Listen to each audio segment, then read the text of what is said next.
নতুন পে স্কেলের বেতন ভাতা নিয়ে আজ আমরা জানাচ্ছি ১৫টি গুরুত্বপূর্ণ প্রশ্ন ও উত্তর। দর্শক বন্ধুদের জন্য আজ থাকছে নবম পে স্কেলের বড় আপডেট। সম্পূর্ণ তথ্য জানতে ভিডিওটি শেষ পর্যন্ত দেখুন এবং নিয়মিত সরকারি বেতন কাঠামোর খবর পেতে এখনই পে স্কেল নিউজ 0.2 চ্যানেলটি সাবস্ক্রাইব করুন। নতুন পে স্কেলে সর্বনিম্ন ২০,০০০ টাকা এবং সর্বোচ্চ ১,৬০,০০০ টাকা বেতনের প্রস্তাব করা হয়েছে। সুপারিশ অনুযায়ী এবার কমিশন সরকারি কর্মচারীদের জন্য মোট ২০টি গ্রেডে বেতন স্কেল সুপারিশ করেছে। তবে এবার সর্বনিম্ন ও সর্বোচ্চ বেতনের অনুপাত কমিয়ে ১:৮ করা হয়েছে, যা আগে ছিল ১:৯.৪।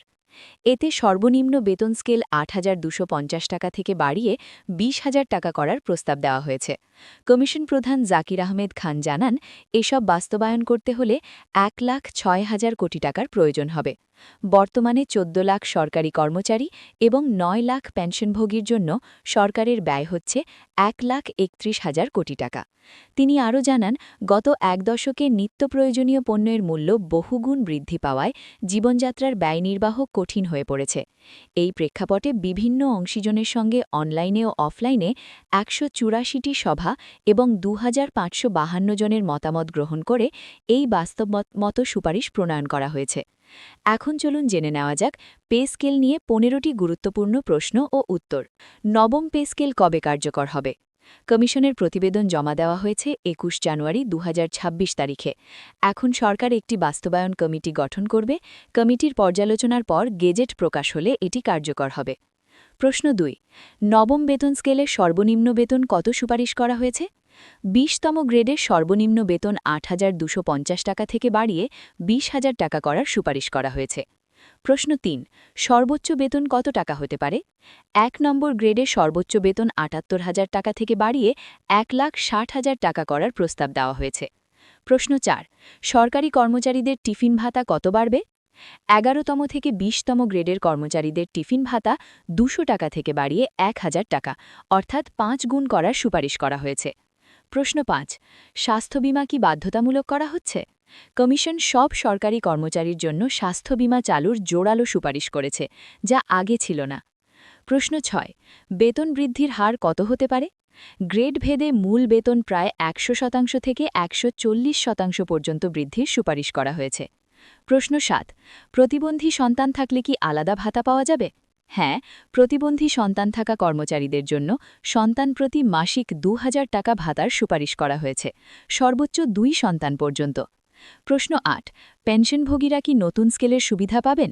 হ্যাঁ, ৯ লাখ পেনশনভোগীর সুবিধার্থে পেনশন ব্যবস্থার সংস্কার এবং বেতন বৃদ্ধির সুপারিশ প্রতিবেদনে অন্তর্ভুক্ত আছে।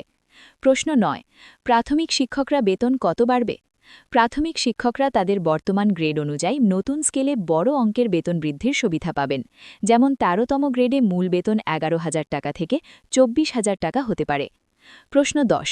নতুন পে স্কেলে কি গ্রেড কমানো হয়েছে?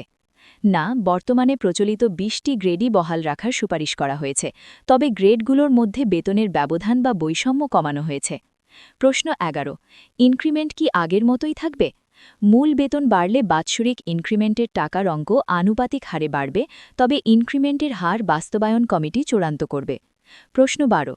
নতুন পে স্কেল বাস্তবায়নে সরকারের কত টাকা খরচ হবে? প্রস্তাবিত সুপারিশগুলো বাস্তবায়ন করতে সরকারের অতিরিক্ত প্রায় ১,০৬,০০০ কোটি টাকার প্রয়োজন হবে। প্রশ্ন ১৩।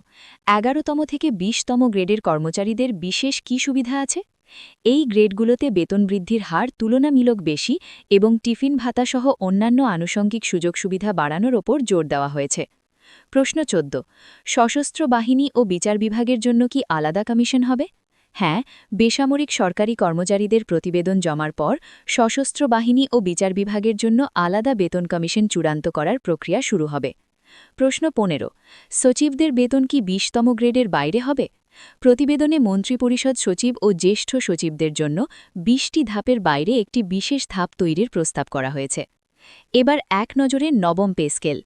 মূল বেতন বৃদ্ধির হার ১০০% থেকে ১৪০%। সর্বনিম্ন বেতন ২০,০০০ টাকা। সর্বোচ্চ বেতন ১,৬০,০০০ টাকা। টিফিন ভাতা ২০০ টাকা থেকে বাড়িয়ে ১,০০০ টাকা। প্রথমবারের মতো সরকারি কর্মচারীদের জন্য স্বাস্থ্য বীমা। প্রতিবন্ধী সন্তানের জন্য মাসিক ২,০০০ টাকা অতিরিক্ত ভাতা। বেতন বৈষম্যের অনুপাত কমিয়ে 1:8 নির্ধারণ এবং বছরে অতিরিক্ত ব্যয় প্রায় 1.06 লাখ কোটি টাকা। বিভিন্ন ভাতার বিষয়ে জানালে 11তম থেকে 20তম গ্রেডের কর্মচারীদের টিফিন ভাতা 1000 টাকা, সরকারি খরচে সকল সরকারি কর্মচারীর জন্য স্বাস্থ্য বীমার সুবিধা, প্রতিবন্ধী সন্তানের জন্য অতিরিক্ত ভাতা, যাতায়াত ঝোলাই ভাতাও মূল বেতনের সাথে আনুপাতিক হারে বৃদ্ধির সম্ভাবনা রয়েছে। প্রতিবেদনে বেতন বৃদ্ধির পাশাপাশি বেশ কিছু সৃজনশীল সংস্কার প্রস্তাবনা যুক্ত করা হয়েছে। এর মধ্যে রয়েছে স্বাস্থ্য বীমা প্রবর্তন, পেনশন ব্যবস্থার সংস্কার, সরকারি কর্মচারী কল্যাণ বোর্ড পুনর্গঠন, বেতন গ্রেডের যৌক্তিক পুনর্বিন্যাস এবং স্বাস্থ্য ও শিক্ষা খাতে মানব সম্পদ উন্নয়নের জন্য আলাদা কমিটি গঠন। তথ্য অনুযায়ী 2025 সালের 27 জুলাই সরকার 30 সদস্যের এই কমিশন গঠন করে। 6 মাসের সময়সীমার আগেই কমিশন মাত্র 18% বাজেট ব্যয় করে প্রতিবেদন জমা দেয়। প্রতিবেদন দাখিলের সময় অর্থ উপদেষ্টা সালেহ উদ্দিন আহমেদ জানান, এখন পরবর্তী কাজ হল এই প্রস্তাব বাস্তবায়ন করা। এ লক্ষ্যে একটি বাস্তবায়ন কমিটি গঠন করা হবে, যারা বাস্তবায়ন পদ্ধতি নিয়ে কাজ করবে। দর্শক বন্ধুদের মতামত কমেন্টে জানান, আর নিয়মিত এমন আপডেট পেতে পে স্কেল নিউজ 0.2 চ্যানেলটি সাবস্ক্রাইব করে আমাদের সাথেই থাকুন।